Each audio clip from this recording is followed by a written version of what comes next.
এরপরে আমরা আলোচনা করব যে লজ অফ ফ্রিকশন বা ঘর্ষণের সূত্রাবলী। তাহলে ঘর্ষণের সূত্রাবলী কি? যে সংস্পর্শে থাকা দুটি তল, এই সংস্পর্শে থাকা যে দুটি তলের যে ঘর্ষণ বলটা কোনটা সবসময় তাদের এই তলের সাথে সমান্তরালে কাজ করবে। সংস্পর্শে থাকা দুটি তলের মধ্যে ঘর্ষণ বল সর্বদা আপেক্ষিক গতির বিরুদ্ধে যে গতির যে চেষ্টার বিরুদ্ধে সমান্তরালভাবে ক্রিয়া করে এইটা। তাহলে আমরা এটা কীরকম ব্যাপারটা হচ্ছে যে মনে করো এই যে একটা তল আর একটা তল, দুটো তলে যদি এই বরাবর যদি এফ বল প্রয়োগ করা হয়, তাহলে এখানে এই যে স্মল এফটা কী হবে? সমান্তরাল, মানে ক্যাপিটাল এফ সমান্তরাল স্মল এফ। তাই প্রযুক্ত বলটা এদিকে হবে। আর যে এই ধরো একটা তল আছে আর একটা তলের সাপেক্ষে আরেকটা তল যেন গতিশীল হতে চাইছে, তখন গতিশীল যেদিকে হচ্ছে গতির বিরুদ্ধে, গতিটা যেদিকে হচ্ছে তার বিপরীত দিকে ওই ঘর্ষণ বলটা কাজ করবে, এবং ঘর্ষণ বলটা কী হবে? এর সাথে সমান্তরাল হবে এটা। তারপর সংস্পর্শে থাকা দুটি তলে সীমাস্থ ঘর্ষণ ও চল ঘর্ষণ বলে সমানুপাতিক। সংস্পর্শে থাকা দুটি তলের মধ্যে সীমাস্থ ঘর্ষণ বা চল ঘর্ষণ লম্ব বলে সমানুপাতিক। তাহলে এই যে লিখি এটা, তাহলে দেখো এখানে যে ঘর্ষণের সূত্রগুলো আমরা কি পাচ্ছি, তার প্রথম সূত্রটা সংস্পর্শে থাকা দুটি তলের মধ্যে ঘর্ষণ সর্বদা তাদের আপেক্ষিক গতির চেষ্টার বিরুদ্ধে বা আপেক্ষিক গতির বিরুদ্ধে ক্রিয়া করে। তাহলে সংস্পর্শে থাকা দুটি তলের মধ্যে ঘর্ষণ সর্বদা তাদের আপেক্ষিক গতির চেষ্টার বিরুদ্ধে বা আপেক্ষিক গতির বিরুদ্ধে ক্রিয়া করে। তাহলে এই বল স্পর্শতলের সঙ্গে সমান্তরালভাবে ক্রিয়া করে। তাহলে এখানে যেটা দেখালাম, এই বল স্পর্শতলের সাথে সমান্তরালভাবে ক্রিয়া করে। তারপর সেকেন্ড সূত্রটা কি বলেছে? সংস্পর্শে থাকা দুটি তলের মধ্যে সীমাস্থ ঘর্ষণ। এই সংস্পর্শে থাকা দুটি তলের মধ্যে সীমাস্থ ঘর্ষণ বা চল ঘর্ষণ, সীমাস্থ ঘর্ষণটা মাথায় রাখবে।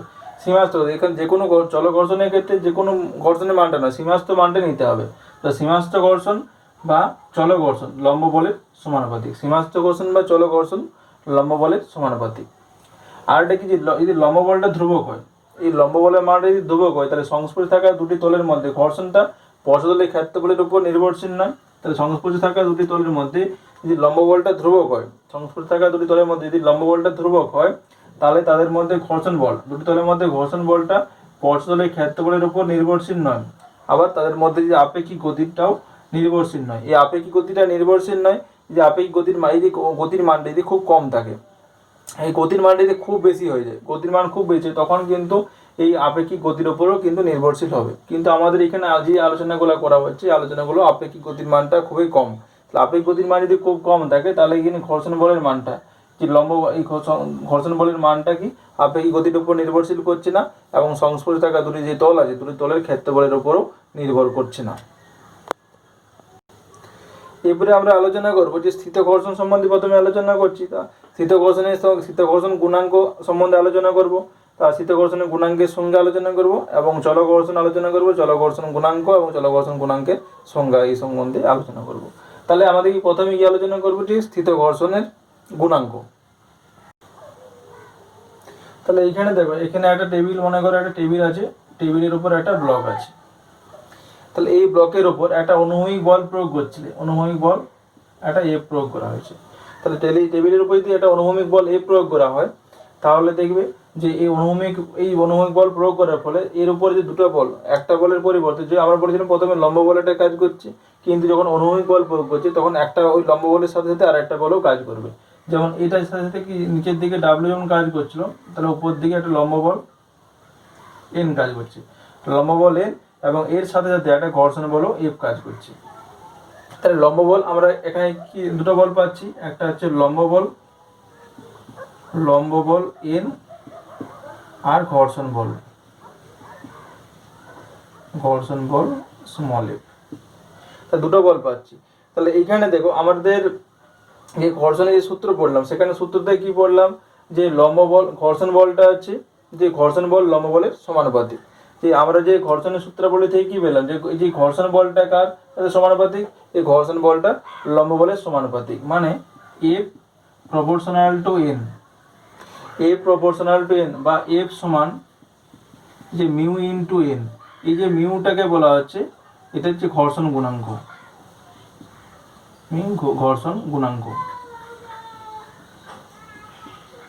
এই মিউটাকে বলা হচ্ছে ঘর্ষণ গুণাঙ্ক এফ। তাহলে এখানে এফ ইজিক্যাল টু কত, F equal to mu into N, মিউটাকে ঘর্ষণ গুণাঙ্ক বলা হয়। তাহলে এই ঘর্ষণ গুণাঙ্ক এখানে যদি স্থিত ঘর্ষণের ক্ষেত্রে স্থিত ঘর্ষণ গুণাঙ্ক হবে, এখানে চল ঘর্ষণের ক্ষেত্রে চল ঘর্ষণ গুণাঙ্ক হবে। তাহলে এখানে স্থিত ঘর্ষণ গুণাঙ্ক আমরা যেহেতু পড়ছি, তাহলে এখানে স্থিত ঘর্ষণ গুণাঙ্ক মিউ, এখানে স্থিত লিখে দাও, তাহলে এটা স্থিত ঘর্ষণ গুণাঙ্ক। স্থিত ঘর্ষণ গুণাঙ্ক মিউ ইকুয়ালস টু কত, F/n, মানে কি ঘর্ষণ বল বাই লম্ব বল। তাহলে এখানে এই যে ঘর্ষণ বলটা মানটা কত, এটা সীমাস্থ ঘর্ষণ, সীমাস্থ ঘর্ষণ বাই লম্ব বল, লম্ব বল। তাহলে এখানে থেকে সংজ্ঞাটা কি বলবে, যে সংস্পর্শে থাকা দুটি তলের মধ্যে সীমাস্থ ঘর্ষণ এবং লম্ব বলের অনুপাতকে বলা হচ্ছে ওই স্থিত ঘর্ষণ গুণাঙ্ক। তাহলে এইখানে যে মিউ সমান কত, F/n, মানে সীমাস্থ ঘর্ষণ আর লম্ব বল। তাহলে এইখানে স্থিত ঘর্ষণ গুণাঙ্কের সংজ্ঞাটা কি বলবে, যে সংস্পর্শে থাকা দুটি তলের মধ্যে সীমাস্থ ঘর্ষণ এবং লম্ব বলের এই দুটোর অনুপাতকে বলা হচ্ছে স্থিত ঘর্ষণ গুণাঙ্ক। সংস্পর্শে থাকা দুটি তলের মধ্যে সীমাস্থ ঘর্ষণ এবং লম্ব বল, সংস্পর্শে থাকা দুটি তলের মধ্যে সীমাস্থ ঘর্ষণ এবং লম্ব বল এই দুটির অনুপাতকে বলা হচ্ছে স্থিত ঘর্ষণ গুণাঙ্ক। এরপরে আমরা আলোচনা করব চল ঘর্ষণ গুণাঙ্ক। তার আগে এই যে ঘর্ষণ গুণাঙ্ক, ঘর্ষণ গুণাঙ্কের মান একটা তো থাকতে পারে, যে এখানে কি এর কোনো একক থাকবে সেটা আগে জানতে হবে। তাহলে ঘর্ষণ গুণাঙ্ক দেখো, এখানেও দুটো বল, এই সীমাস্থ ঘর্ষণ বল আর এটা হচ্ছে কি লম্ব বল, এই দুটো বলের অনুপাত, দুটো বলের অনুপাত হওয়ার জন্য এই ঘর্ষণ গুণাঙ্কের কোনো একক থাকবে না, কিন্তু মান তো থাকবে। তাহলে ঘর্ষণ গুণাঙ্কের মানটা সাধারণত কত হয়, এই যে মিউ এর মানটা কত হয়, সাধারণত 1-এর কম হয়, মানে <1। মিউ এর মানটা সাধারণত <1 হয়, মিউজের মানটা সাধারণত <1 হয়। কিন্তু কিছু কিছু ক্ষেত্রে যদি কিছু বৈজ্ঞানিক পরীক্ষাগারে সেখানে দেখা গেছে যে মিউর মানটা অনেক বেশি হয়, প্রায় 22 স্থানে বৈজ্ঞানিক পদ্ধতিতে দেখা গেছে মিউর মানটা প্রায় 10 পর্যন্ত হতে পারে। বা ওই 22 স্থানে বৈজ্ঞানিক পরীক্ষাগারে সেখানে কত দুটো তামার পাতের মধ্যে ঘর্ষণ গুণাঙ্কের মানটা প্রায় 1.6 হয়ে যায়।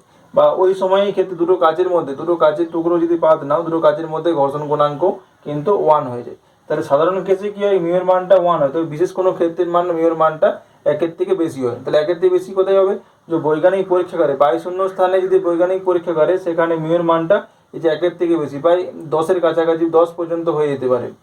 তাছাড়া কি দুটো তামার পাতের মধ্যে ঘর্ষণ গুণাঙ্কের মানটা প্রায় 1.6 হয়ে যায়, বা দুটো কাচের পাতের মধ্যে ঘর্ষণ গুণাঙ্কের মানটা 1 হয়। এইগুলো বিশেষ ক্ষেত্র। এরপরে আলোচনা কি করব, যে আমরা চল ঘর্ষণ গুণাঙ্ক।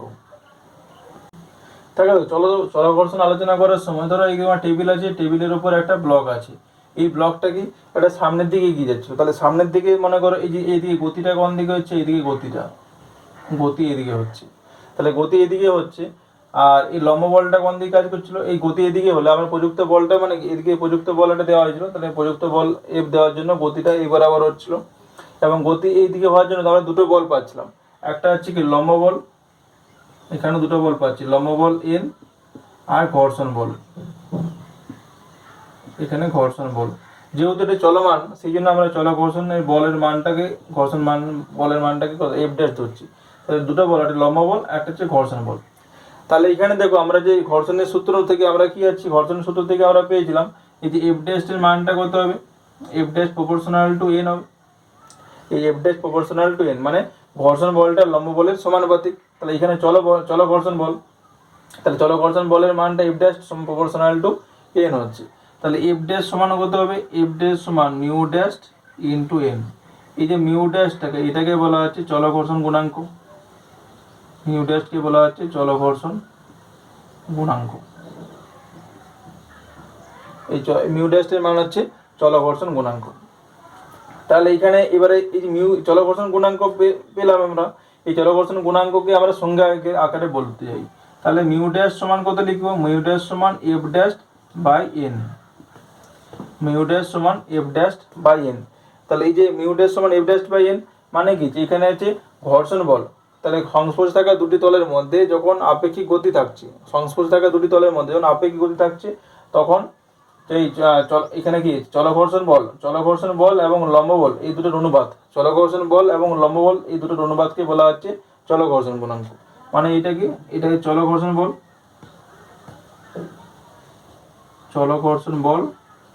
আর হচ্ছে লম্ব বল। তো সংস্পর্শে থাকা দুটি তলের মধ্যে যখন আপেক্ষিক গতি থাকছে তখন কি হচ্ছে, চল ঘর্ষণ বল এবং লম্ব বল এই দুটো বলের অনুপাতকে বলা হচ্ছে চলঘর্ষণ গুণাঙ্ক। এবং এই চলঘর্ষণ গুণাঙ্কের যে মানটা, এই চলঘর্ষণ গুণাঙ্কের মানটা কিন্তু শীতঘর্ষণের মানের থেকে এখানে অনেক কম হয়। মানে এখানে mu dash less than mu, মিউটা কার, মিউটা শীতঘর্ষণ গুণাঙ্কের মান, মিউ ড্যাশটা হচ্ছে চলঘর্ষণ গুণাঙ্কের মান। তাহলে এই চলঘর্ষণ গুণাঙ্কের মান শীতঘর্ষণ গুণাঙ্কের মানের চেয়ে কম হয়। এরপরে আমরা আলোচনা করবো যে অমসৃণ তলে বস্তুর গতি। কোনো একটা তল অমসৃণ আছে, সেই অমসৃণ তলের উপর বস্তুর গতি আলোচনা করব। তাহলে এই যে অমসৃণ তলের উপর একটা বস্তুকে যদি আমরা গতিশীল করতে যাই, তখন কি হবে, সেখানে যে গতিটার প্রকৃতিটা কীরকম হবে সেটা আমরা আলোচনা করব। তাহলে মনে করো এম ভরের একটা বস্তুকে ভর কত, এম ভরের একটা বস্তুর উপর প্রযুক্ত বল কত, প্রযুক্ত বল এফ। তাহলে এম ভরের একটা বস্তুর উপর এফ পরিমাণ বল প্রয়োগ করে এ ত্বরণ সৃষ্টি করা হলো। এম ভরের একটা বস্তুর উপর এ পরিমাণ বল প্রয়োগ করে এ ত্বরণ সৃষ্টি করা হলো। তাহলে সেখানে তার ক্ষেত্রে গতিটা কিরকম হবে, তখন তার ক্ষেত্রে প্রযুক্ত যখন বল প্রয়োগ করা হচ্ছে, গতিশীল বস্তুর ক্ষেত্রে একটা ঘর্ষণ বল তৈরি হবে। সেই ঘর্ষণ বলটা কত, এখানে চল ঘর্ষণ বল এফ ড্যাশ। এবারে চল ঘর্ষণ বল এফ ড্যাশ। তাহলে আমরা কি জানি, এফ ড্যাশ সমান কত, আমরা জানি যে এফ ড্যাশ ইকুয়ালস টু কত, mu dash into N. F dash equals two কত, মিউ ড্যাশ ইনটু এন। এই যে এন এর মানটা কত, এনটা হচ্ছে লম্ব বল, এনটাকে হচ্ছে লম্ব বল, আর মিউ ড্যাশটার মান হচ্ছে এটা, মিউ ড্যাশটা কি বলা হচ্ছে, এটা চলঘর্ষণ গুণাঙ্ক,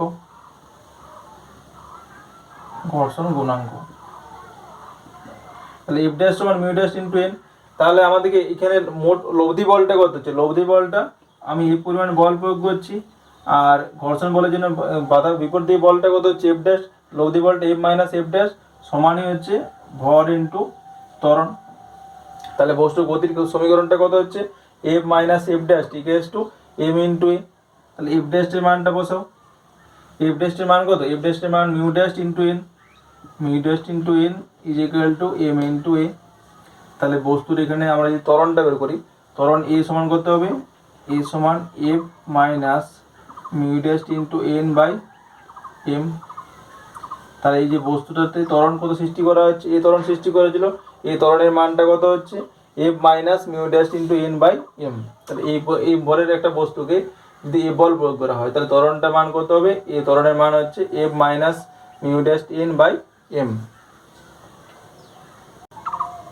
এখানে দেখো কি দেওয়া আছে, হচ্ছে ভূপৃষ্ঠে 14 মিটার পার সেকেন্ড, ভূপৃষ্ঠে 14 মিটার পার সেকেন্ড বেগে ধাবমান একটি বস্তু ঘর্ষণজনিত বাধার ফলে 50 মিটার পথ অতিক্রম করার পর থেমে গেল।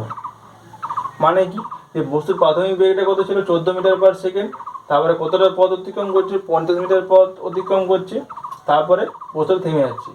বস্তুটি ও ভূপৃষ্ঠের মধ্যে ঘর্ষণ গুণাঙ্ক কত, বস্তুটি এবং ভূপৃষ্ঠের মধ্যে ঘর্ষণ গুণাঙ্ক কত। তাহলে এখানে যেহেতু গতিশীল বস্তুর ক্ষেত্রে আমরা ঘর্ষণ গুণাঙ্ক করছি, তাহলে এটা কি ঘর্ষণ গুণাঙ্ক হবে, এটা হচ্ছে স্থিত ঘর্ষণ গুণাঙ্ক। কি দেওয়া আছে, অভিকর্ষ ত্বরণের মানটা দেওয়া আছে 9.8 মিটার পার সেকেন্ড স্কয়ার। তাহলে দেখো প্রাথমিক বেগ, তাহলে লিখো যে প্রাথমিক বেগ ইউ সমান কত, 14 মিটার পার সেকেন্ড। তারপরে অন্তিম বেগটা কত হবে, অন্তিম বেগ ভিটা কত, থেমে যাচ্ছে, থেমে যাওয়ার অর্থ অন্তিম বেগটা 0। আর কতটা পথ অতিক্রম করছে, অতিক্রান্ত পথ এসের মানটা কত, 50 মিটার, অতিক্রান্ত পথের মানটা এস হচ্ছে 50 মিটার। তাহলে এইখানে দেখো বস্তুটা প্রথমে গতিবেগ বেশি ছিল, আস্তে আস্তে কমে যাচ্ছে, মানে মন্দন সৃষ্টি হচ্ছে। তাহলে মন্দন এ সমান কত, মন্দন সমান ধরে নিলাম আমরা এ, এটা মন্দন এ। তাহলে দেখো আমরা একটা সূত্র জানি, গতির সমীকরণ কি জানি, যে V square is equal to E square plus 2a into S. এইটা আমরা জানি, V square is equal to E square plus 2a into S. তাহলে এই সমীকরণ যেহেতু এটা মন্দন, সেই জন্য আমরা সেখান থেকে এই সমীকরণ থেকে আমরা কি লিখতে পারি, দেখো V square is equal to E square minus 2a into S. যেহেতু এটা মন্দন, তাহলে V square is equal to কত, E square minus 2a into S এটা। তাহলে এখানে আমরা যদি মানগুলো বসাই, তাহলে ভি এর মানটা কত 0, কিউটার মানটা কত 14 তার স্কোয়ার মাইনাস 2 ইন্টু এ ইন্টু এস এর মান কত 50। তাহলে এখান থেকে এ সমান কত লিখতে পারি, এ সমান 14 ইন্টু 14 বাই 50 ইন্টু 2। তাহলে এ সমান কত 14 ইন্টু 14 বাই 50 ইন্টু 2, এটা নিয়ারলি ইকুয়াল টু কত আসবে 1.96 মিটার পার সেকেন্ড স্কোয়ার।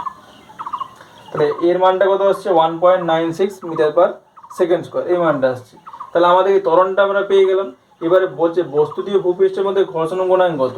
তাহলে ঘর্ষণ গুণাঙ্ক সমান আমরা কি লিখতে পারি, ঘর্ষণ গুণাঙ্ক, তো এখানে কি আমরা চল ঘর্ষণ গুণাঙ্ক লিখবো। তাহলে এখানে আমরা বের করছি চল ঘর্ষণ গুণাঙ্ক, চল ঘর্ষণ গুণাঙ্ক, সেটা আমরা যদি মিউ ড্যাশ দ্বারা ডিনোট করি তাহলে মিউ ড্যাশ ইকুয়াল টু কত হবে ঘর্ষণ গুণাঙ্ক, এখানে ঘর্ষণ বল বাই লম্ব বল। তাহলে ঘর্ষণ এখানে আমরা কি চল ঘর্ষণ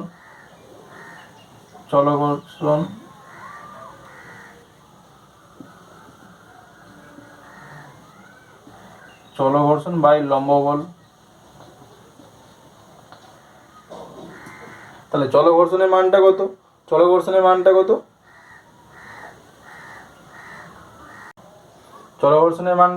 এখানে আমরা এফ ড্যাশ ধরেছিলাম, লম্ব বলের মানটা কত এন ধরেছি। তাহলে এফ ড্যাশ মান হচ্ছে এম ইন্টু এ, চল ঘর্ষণের মানটা হচ্ছে কত এম ইন্টু এ, আর লম্ব বলের মান হচ্ছে এম ইন্টু জি। তাহলে সেটা করলে মানগুলো বসে এম কেটে যাচ্ছে। এর মানটা কত 1.96 বাই 9.8 ইজ ইকুয়াল টু কত আসবে 0.2। তাহলে এখানে ঘর্ষণ গুণাঙ্কের মানটা কত আসছে, ঘর্ষণ গুণাঙ্কের মান 0.2। তাহলে এখানে তুমি লিখে দেবে যে চলো ঘর্ষণ গুণাঙ্কের মান,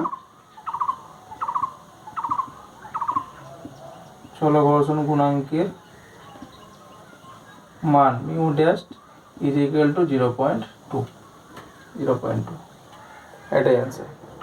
এরপরে আমরা পরবর্তী ক্লাসে আলোচনা করব কি ঘর্ষণ শঙ্কু, যে বা একটা নততলের মধ্যে দিয়ে বস্তুর নামছে তখন তার ক্ষেত্রে ঘর্ষণের এফেক্টটা কীরকম হবে, বা নতল বরাবর উপরে উঠছে তখন তার ঘর্ষণের এফেক্টটা কীরকম হবে, এটা আমরা পরের ক্লাসে আলোচনা করবো।